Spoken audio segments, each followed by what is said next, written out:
Hi, I'm Daniel Eilemberg, guest hosting Worldwise on Blogging Heads from Miami. I'm here with Diego Sr., who's in Bogota. I am a journalist living and working between Miami and Mexico. I have also worked in Colombia, where I produced a documentary for National Geographic detailing Operación Jaque, which was the rescue by the military forces of Ingrid Betancourt, 3 Americans and 12 members of the armed forces in Colombia. I'm currently the president of Animal Politico, a political website in Mexico. Diego, why don't you tell us a little about yourself, please? Well, I'm Diego Senior. I live here in Bogota, Colombia. I've been working for 10 years in journalism. I have devoted most of my working career to radio news. I was 7 years working in New York City as a news correspondent for Caracol Radio, which is a company that I continue to work here. It's Colombia's largest news radio network. And I also work with other radios in the continent that belong to Prisa, which is a Hispanic conglomerate in media, mostly radios from Argentina to Mexico, Chile, Panama, and Spain, of course, where the headquarters office is.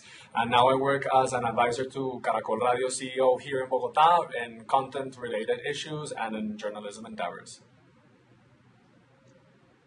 Wonderful. Well, thank you for being with us today, Diego, and thanks for your time. Why don't we start by briefly recapping a little bit. Today we'll be talking about the conflict between the Colombian government and the FARC guerillas, and discussing in particular the peace efforts that will be underway sometime between the 8th and the 14th of October. There are different reports right now as to when exactly these will start.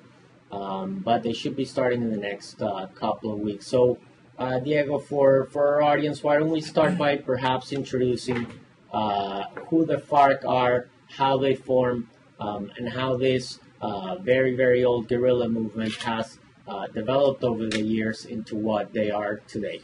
Well, officially they were created in 1964, but their existence and their work dates back to the early 50s in Colombia.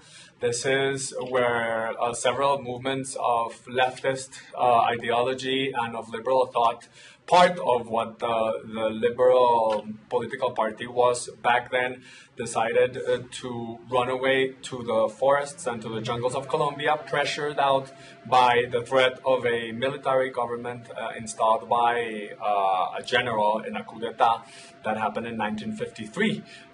They also were born as a show or as a proof of lack of confidence facing the status quo back then, immediately after the coup d'etat ended and after this authoritarian regime ended in Colombia. Immediately after this, a union between the liberal party and the conservative party happened. It's called Frente Nacional, in which they decided to interchange the years that they would be in power. 4 years the liberals, 4 years the conservatives. At some point, Frente Nacional gives some of the 5,000 liberals that originally fled to the woods in the right-wing government of Pinilla, and they gave them an option to return to society in the cities. They did. They were betrayed by some of the people of the establishment, and most of them were killed. So what we see now in the FARC are the reminders of these leftists and liberals that escaped political violence in Colombia and decided to retaliate with also an arms taken ideology and, of course, in different parts of the jungles of mainly central, south, and western Colombia. Some of the leftists and liberals that go back to participate in the political arena are murdered. This always happened in the Cold War framework. So anyone that had any kind of communist ideology or similar to that would be persecuted and prosecuted as well. So this in 1964 is when they are formed, and the FARC are born as a group, as an organization. They have evolved through different means of finding finances. 2 of those are the ones that have been mostly shown and open to the public, which are basically kidnappings and narco traffic as well. This happens in the late 80s. The interchange between sustaining a guerrilla war and guerrilla warfare with only political and monetary kidnappings, to inheriting the business of narco traffickers around Colombia after the cartels are brought down by the government together with the forces of the United States of America, basically. Very well. And next week, or sometime right after that, a new peace process will begin. Some earlier steps of this peace process have already taken place in Havana, and the basic ground rules have been set for what will happen in the next few weeks or months. But this is not Colombia's first peace process. Colombia had some successful peace processes in the past and some not as successful. The successful ones include the demobilization of the M19, the M19, which is a guerrilla group that became a political factor in Colombia and continues to be an important political factor in some form, or some of its former members continue to be very politically active. But the peace negotiations with the FARC have not gone so far the way the government would like them to go. And the last effort was perhaps the most notable, was under President Pastrana in 1999 to 2002, where a large chunk of the Colombian territory was vacated by the government to set the ground for these negotiations, and that resulted in a much stronger, emboldened guerrilla that never quite came to the negotiating table with the best intentions, and so a peace agreement never materialized. And I think that left a bit of a sour taste for most Colombians. Can you tell us a little bit about how Colombians are feeling about this new peace process? How we're seeing this peace process? Well, Colombia is excited always, and you can ask anyone, any person in the country or any Colombian outside the world about the possibility of peace. It's been more than 50 years of conflict in Colombia with different guerrillas, and then with paramilitary organizations, and with lack of state presence in many parts of the national territory. And most generations that are pulling the country together now and that are working for the country have never even seen one day without violence. That's actually a catchphrase that President Álvaro Uribe Vélez, former President Álvaro Uribe Vélez, would always say, which is actually true. Many generations, 3 or 4 at least, that are now in the struggling, getting a job, getting a family, creating society per se, have never seen a moment without the existence of any political or armed conflict in the country. 72% of the Colombians are very excited about the possibility, according to latest polls by important pollsters. One of them is Ipsos Napoleon Franco, one of the most respected pollsters in Colombia. They have determined through their research that 72% of Colombians are indeed supporting the process, and most of them are also optimistic, but also cautious. That is, it's cautious optimism. That's the phrase that they have coined. Again, 77% are actually not pretending to support the participation of the FARC in a political establishment that might come out of that peace process. So it's a little bit of a contradiction in the terms of what the Colombians are willing to pay for in order to achieve peace. Right, so the Colombians are excited about peace, but not really ready to make some of the sacrifices that might be needed for that. And this is actually a point I want to come back to in a little bit. But first, Diego, is there a reason for the timing of this negotiation? Yes, the timing is actually perfect for the negotiations to take place. Basically because Why is that? the guerrillas have come to a point of diminished influence both in the military levels and in the credibility within the public opinion approach to them, both within and outside our frontiers and our borders. So Sure. they are as weak as they have ever been. They were created in 1964, as we just mentioned, with about 3,000 members. They have now been able to create a force that surpassed the 10,000 members, close to 11, and now they're back to half of that. They always have different numbers, so you never exactly know how many people are taking part in their movement and in what levels. But you can clearly know that their capability of infiltrating and taking power as they were born, and that's the reason of their existence, is almost non-existent. And then so they have been forced into this point of negotiating. They have found themselves 3 times like this in the past, and decisions by governments at those particular times in history have led them and opened a way into a new as the phoenix would do, re-emergence of their own ashes, basically. And as you just mentioned, that time in 1998, between 1998 and 2002, was crucial for them to reorganize themselves, to find a new territory, a territory that is a land of the size of Denmark and or Switzerland. It's a third of the country of Colombia was given to them back then. So they were able to organize to control the fields of production of cocaine and continue with their kidnappings and their extortions.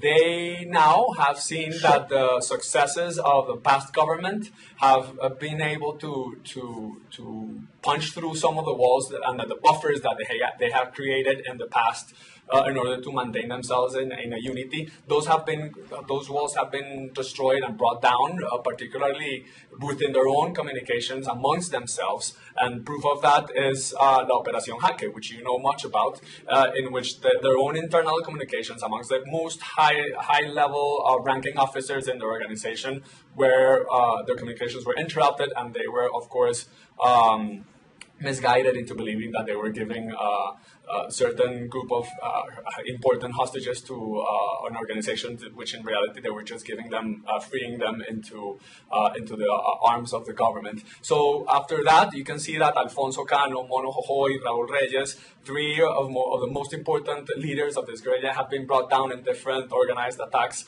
by the government and the military forces, and they need this moment. So they needed either to regroup and reorganize like in the past, or actually to achieve peace and go back into society with what you could call a little bit of a high standard, or you're holding their heads up high, as they would. They proved themselves to be back in that press conference that they gave about 3 weeks ago, in Havana, in which you could see them as not afraid of going into a conversation, but you could see that they were untrained, and all they had was their inner beliefs that will be debated in the peace processes, and that feeling of a higher morality. That's the way they see themselves, and that's what they're trying to prove with entering this peace process now. Sure, and I think a key condition to reassure the Colombian citizenship that the same will not happen again has been President Santos' statement that there will be no ceasefire during this negotiation, and that there are no preset demands for the negotiation. So going into those demands and those points, what exactly is at stake? What is it that's going to be negotiated over the next weeks and months? First in Norway, in Oslo, and then in Havana, in Cuba. Yeah, well, there's 5 main points that they want to, that both the government and the guerrillas have established as crucial in order to start the negotiations, and they will be dealt in depth, each one of them. The first one is related to agriculture. It's land ownership and rural development. The second one is political participation. The third one is an actual end to the physical violence, to the conflict per se. The fourth one is a proposal of an end to illicit production of illegal drugs. And the fifth one is a direct relation to victims and how to repair victims of the conflict that has lasted 50 years. I don't know if you want to go into any of them in particular at this moment or... Well, I think the first one in particular is one that is not as evident as the other might be, and it's also a very key component of not only this conflict but just fighting poverty in general in Colombia. So why don't we go into that one, the land issue here? Well, the current distribution of illegal is illegal according to the FARC. The current distribution of land, of course, the legality of it, they have taken most of the land by force, by making extortions on former peasants and workers and creating propaganda amongst them, trying to make them be part of the guerrillas. And they think that the opportunities for these very same peasants or workers that they have, extorted in the past, are not as the same opportunities as people in the main rural and main cities have had in the past. They are trying to fight big landowners and actually the cattle owners. Landowners and cattle owners are an important piece of the Colombian exporting machine. And these are from them actually, and many of them oppose this negotiation. Yeah, and actually they come. The paramilitary forces come from landowners that are tired of being harassed by the FARC. So the FARC don't see the status quo of the land distribution in Colombia as something fair either to them or to the peasants that they try to bring into their lines. They actually in the first peace process, in the second peace process, in the one that we saw in 1998, they wanted and they demanded a complete renovation of the status quo when it comes to agricultural standards and to land ownership. That, of course, won't happen, and they have realized this. They are more lean and more keen to understand what is the land ownership right now in Colombia and what are the laws that the government has, and to discuss them. That is a huge step forward, actually, because before they were demanding a complete change. They now know that they cannot do this and that will not happen. They're not in the position to do it. But it's a very tricky point. Why? The Ministry of Agriculture says that due to a law that prohibits any ownership of land around 5 kilometers squared around anywhere where there is research and on either mining or oil. These are perishable goods, exploration areas.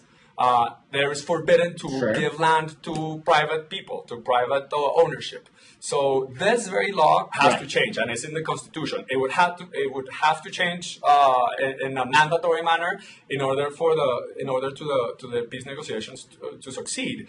This is only one of the many points that have to be revised in this process. So you can see what the level of detail is in these negotiations. This is only just one of four of the main topics.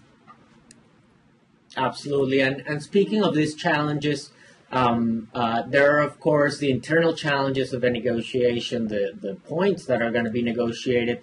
But in this case, there's also some external factors that are playing a big role in this negotiation.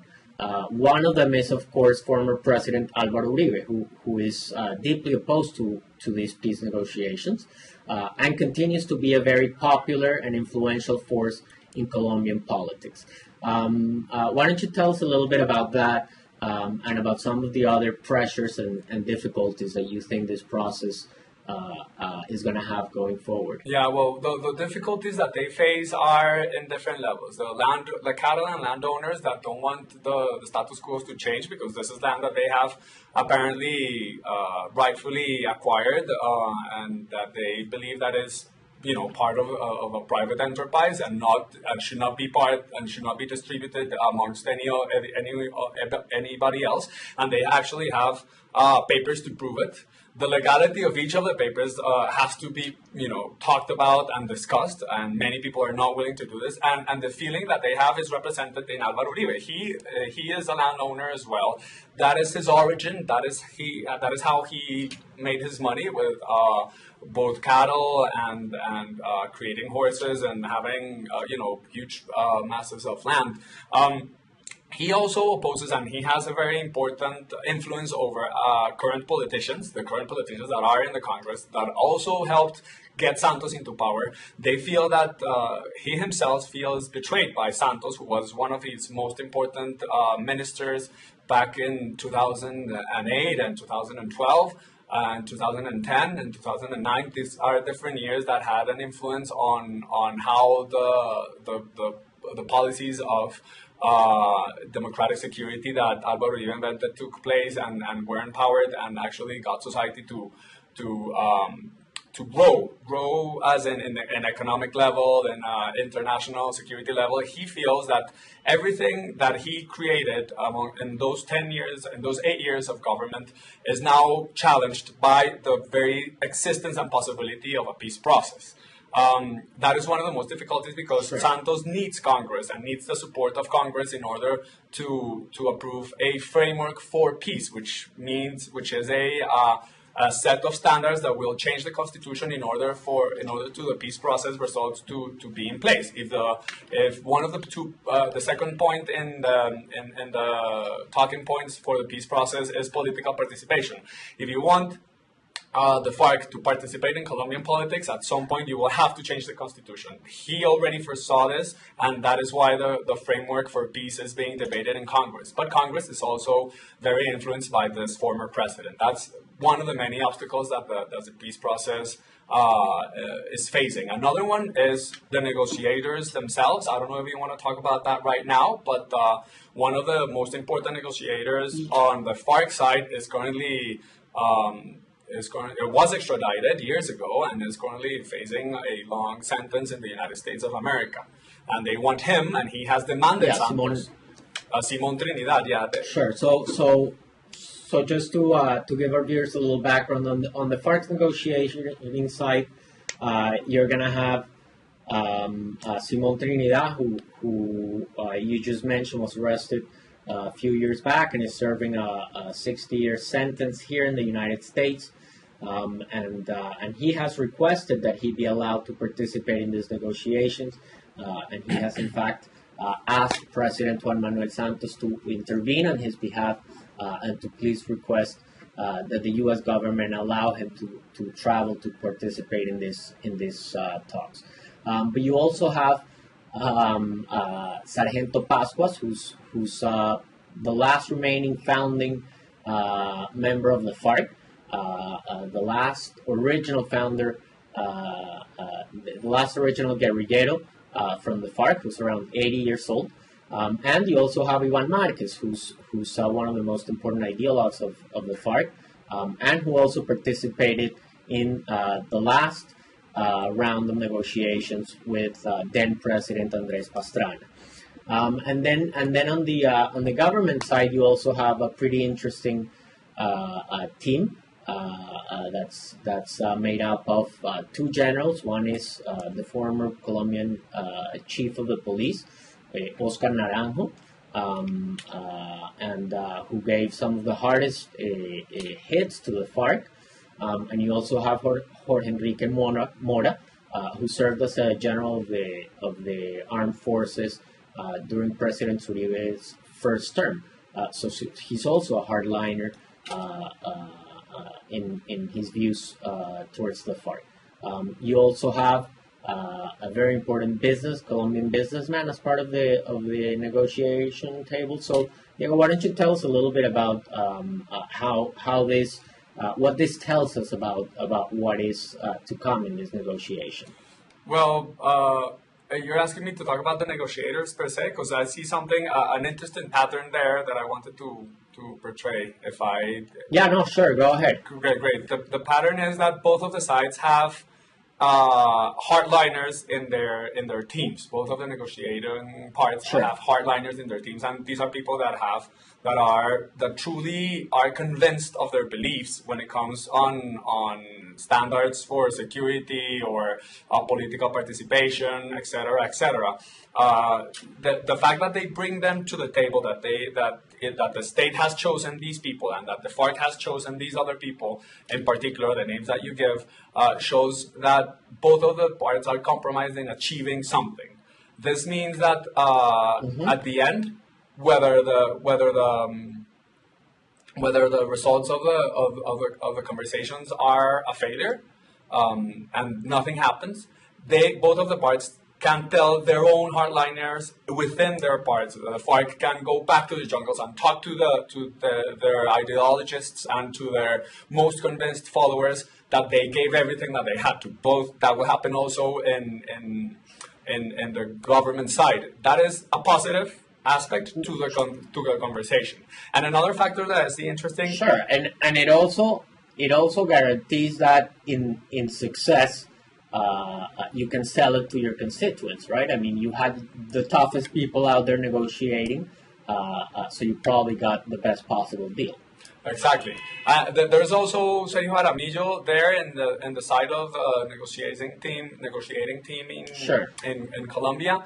He is a very interesting character of a mellow, analytical, and very not talkative negotiator, which is interesting because that's the person who will be making very important decisions and who will not be necessarily willing to explain them to a public or to a press conference if there's a press conference afterwards. And that's something that you need when you're negotiating. When the best scenario for these peace talks to take place would be a media-free scenario. Since it's not happening, since they have approached media already. I know that for a fact, and they are both sides actually. You have seen that the guerrilla members have never given an interview in the past 10 years, and now they're giving interviews once or twice a week, 3 times a week, to radios, to newspapers, to television networks, all of them local. But you can never. This is something that is not building ground for the negotiations themselves. Absolutely, and it actually takes me to another one of the points I wanted to discuss, and that's the media's role in this negotiation. As you know well, the media in Colombia has been an important player in this conflict. It's not only been a very valiant partner in the fight for security in Colombia, but it's also been a very serious victim of attacks. Journalists have been targeted for many, many years in Colombia. El Espectador, which was, I believe, at the time Colombia's second largest newspaper, was bombed and destroyed. So the media has had always a big role to play in this conflict. What do you think the media's role will be now during the negotiation, and are there any things that the media needs to watch out for? Well, I think the media and the Colombian media will be, actually not only Colombian media, I think the worldwide media as well. They will help as to reach a positive or a negative outcome, willingly or not, and they will work as catalyzers for failure or catalyzers for success. And in this order, I've given this a thought, and I think that there are 3 important ways in which media have to change. I talk now about only Colombian media, that is the one that is more in touch with Colombian reality, and of course more in touch with this process that is beginning. There are 3 ways that I really feel that we should reconsider our way of acting, and I say we because I work for a radio in Colombia. One of them is a change of speed of information. The obsession with breaking news, the obsession with notoriety, with national breaking news, and with personalities goes, I think, directly against achieving peace. Achieving peace is is a very long and complicated process that we just saw. Many different points are not newsworthy, and in our intentions of making any kind of data that might come out of those tables, transforming them into newsworthy items, we can completely become a hazard for the process. We are not observers. We are actually influencers in the outcome of this process, if we claim it or either we want it or not. That's one point. The second one is a change of the treatment of information. The interviews to the guerrilla members are actually happening all the time. Our news radio hasn't opened microphones to them just yet because of a certain level of skepticism that I think is in order, because we need to realize that either when the government or when the guerrillas are talking to a microphone, they're not trying to talk to the public. In the middle, and this is in the framework of a peace negotiations process. In that framework, the two parts that are discussing and the two parts that are trying to end a conflict, they will be using the media to talk to their most hardline constituencies, as we just said it minutes before. And if the media has this clear, we will be able to clean the message and get what's real and get the facts. We often, Colombian media does that. We forget about the facts and we go into opinion and to creating discussions and mostly in radio. And that's mea culpa that I have because I know that radio is a very important media in Colombia for different reasons. And we look to fill up space with opinions. And opinions sometimes, if you have over-opinionated media, then the facts get diluted and are not shown right to your face like you should. And finally, the other way to improve the coverage would be a change of discourse. As I told you, there's 50, 60 years of violence in Colombia. We only know the war discourse in the media, which is who is the oppressor, who is making what wrong, and how can that person be punished and stopped, which it could be okay. But then if you change into a peace discourse, you're thinking about not who is the oppressor, but what are the issues and how can the issues be resolved, regardless of the people that are acting. And this is a long list that media theorists have always tried to promote in conflict areas, particularly in Africa, where the media the media development has been fascinating, and there's a lot to learn from those scenarios right here in Colombia. That's interesting thoughts about the role of the media there, and you touch on something that I find is quite critical here. That is the acceptance of these fighters into society, the reintegration of fighters into society. We're talking about fairly large armies in a country with over 10% unemployment, with over 35% poverty. These are not easy economic goals to achieve, to reintegrate these people, to give them a viable livelihood in this economy. So it's a real challenge not only to bring them into society, but then there's also the other aspect, or the other side of that equation, which is the victims. You have a lot of victims in Colombia from a very, very long conflict who want, and rightly so, feel like there should be some justice paid for the victims. So Colombia has some experience with this. They created the Ley de Justicia y Paz, the peace and justice legislation, to reintegrate paramilitary fighters into society, and that had some good results and some other not so good results, so they have to adjust over time for, and it's been a little bit of a work in progress. So I think there's some sort of legal framework for this kind of transitional judicial mechanism, but it's a key component of solving this kind of conflict. How is Colombia addressing that this time? What are the lessons that Colombia has learned from these past processes? And how do Colombians feel about that aspect of the problem in particular? Well, Colombia has learned that it is going to be a long and hard road to integration, and that integration back into society from members that are holding their arms. When they give their arms back, they need something to do. Otherwise, they will go back into violence, as we saw with the paramilitary members that demobilized and then eventually turned into local gangs in different cities around the country.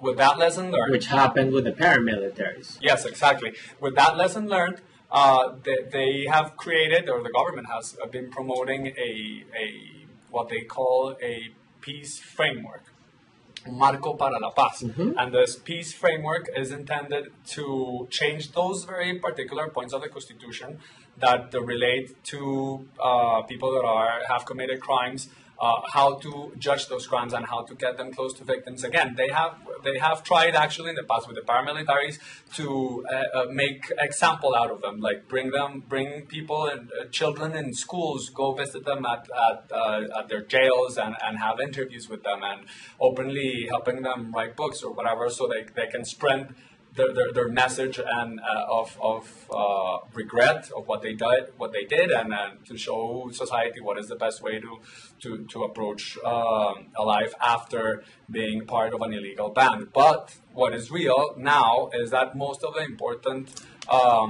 leaders within the guerrillas, within the FARC, have committed crimes against humanity.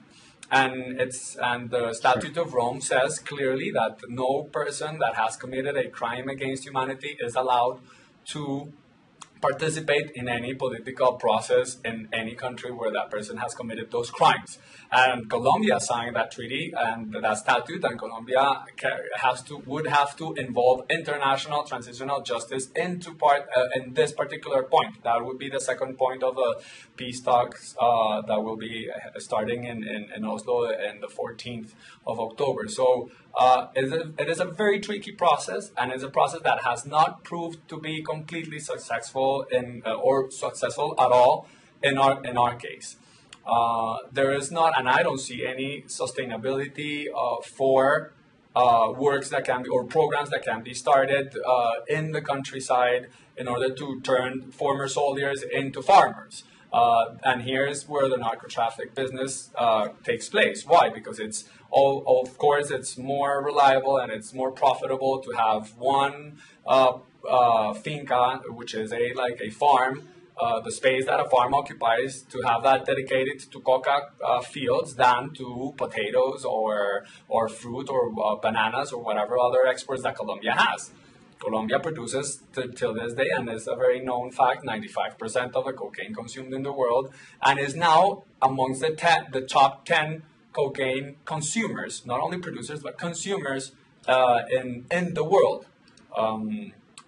So the situation, the geography, the closeness to Brazil. Brazil is the second or third largest country that consumes cocaine, and most of it comes from Peru, Bolivia, and Colombia.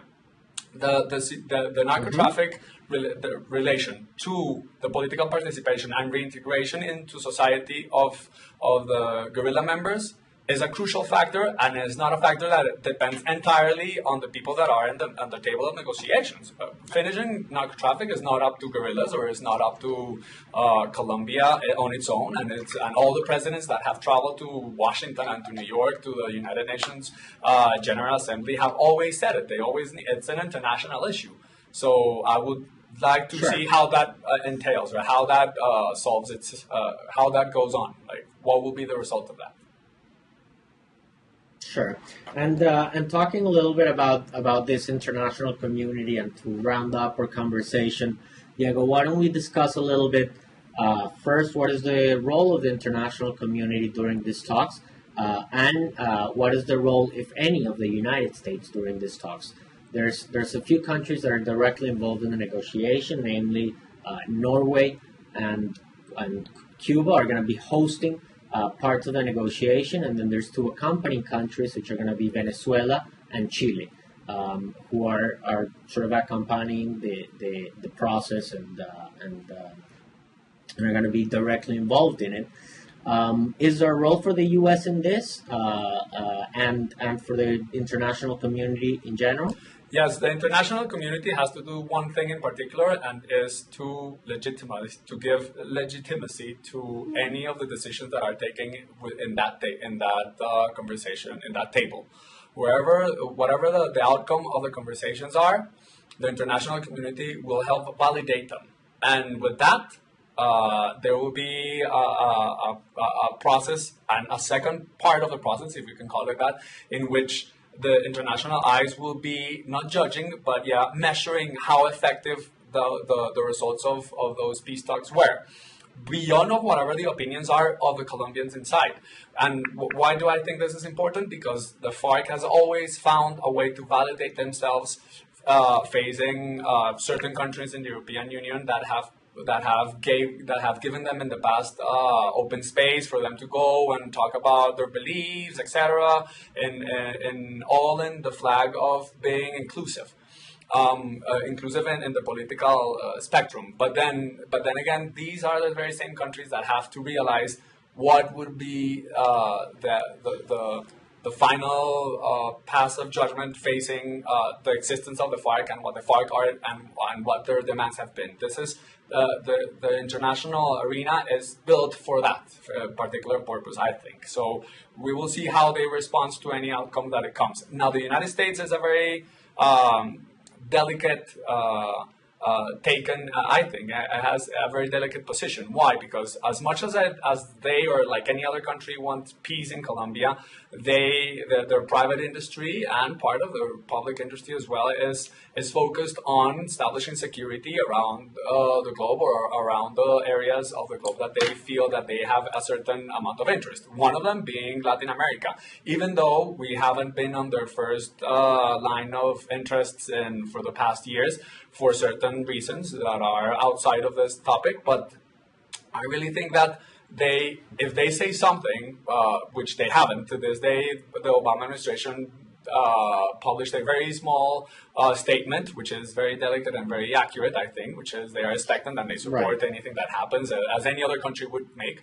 But if they go further to say anything else, that would go directly against the good result in the peace process. Why? Because the FARC see them as the empire and as the big enemy and as the ultimate evil on earth, as we all know, and as Chavez sees them as well. So they have to be extremely delicate in that. Although, and I find very interesting that one of the most important politicians in Colombia, actually the mayor of Bogota, he holds the second most influential public office in Colombia after the government. He has proposed that the United States take part in this negotiation process. He didn't explain quite well, and this happened only like recently, 2 days ago.